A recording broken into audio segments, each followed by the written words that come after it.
Good Sunday afternoon, everybody. September 16th, 2018.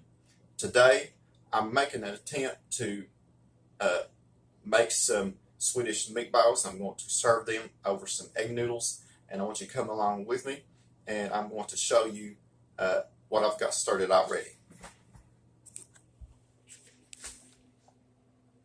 Now, this is similar to making spaghetti meatballs, but some of the ingredients are different. And what I did in the bowl was I took a half a pound of hamburger meat and a half a pound of ground turkey. Now I substituted the ground turkey for the ground pork, which is a whole lot more expensive. The ground turkey is a lot cheaper, and that's what I'm using today. Now, what I'm going to do next, I'm going to add some spices to it. I'm going to add some black pepper. Please excuse me for shaking my phone. I'm going to add some salt. Add some allspice.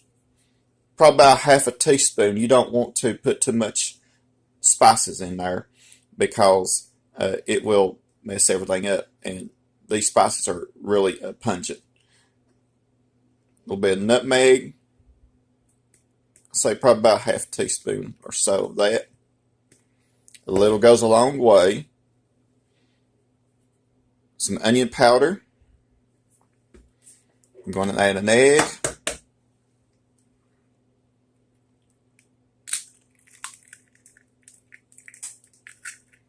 Make sure you don't get any shells in your meatball mixture. Now, I'm going to add some breadcrumbs that I soaked in some milk.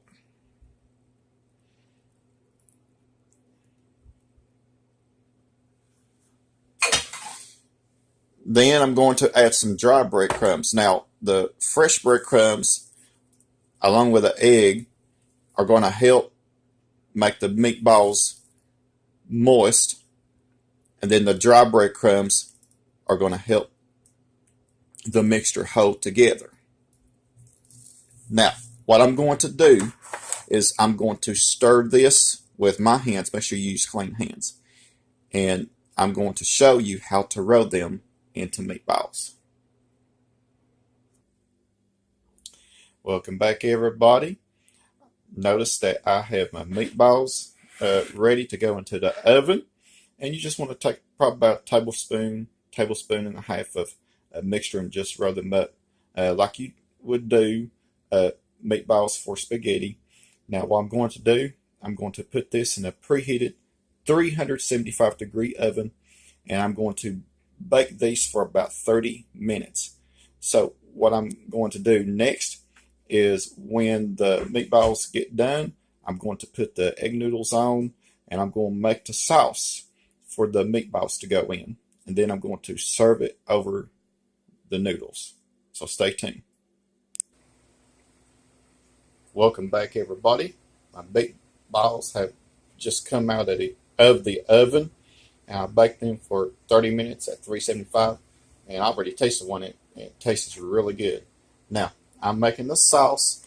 I've got some water fixing to come to a rolling boil, and I'm going to put some egg noodles in there, and I'm going to let the egg noodles cook according to the package directions, and I'm going to make the sauce. Now, I started out with a half a cup of flour and a half a cup of unsalted butter.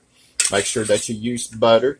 Now, what you want to do is this is like making gravy and biscuits. And what I did, I added a little bit of salt and pepper and some onion powder to this. And you just want to cook it for a couple of minutes on medium heat until the flour is cooked through. You do not want to eat raw flour, if you catch my drift. Now, what I'm going to do next is just make sure that you have a couple of cartons of beef broth. And that's what I'm going to put in here. This is going to make quite a bit of sauce. Now, I may or may not use all of the meatballs. Whatever that I don't use, I'm going to put in the freezer or save them for a later, to save for a later use.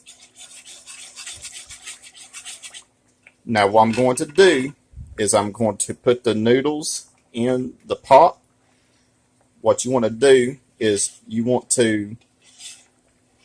it'll take a little bit for it to start coming to consistency that I want. I'm going to put the meatballs in there. I'm going to let them cook for a few more minutes, and I'm going to put everything together. So I want you to stay tuned for more. My gravy has come to the perfect consistency that I want it. I want you to take a look. I think I've discovered a recipe for brown gravy to go over mashed potatoes. Now what I'm going to do is I'm going to put some of these meatballs in here. And they're going to cook for a little bit. And I want you to stay tuned. And by the way, I'm going to add some sour cream to it.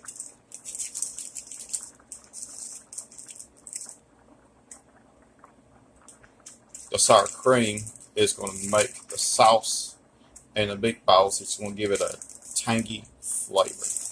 Now, I want you to stay tuned for the final touches on our Swedish meatballs with noodles dinner.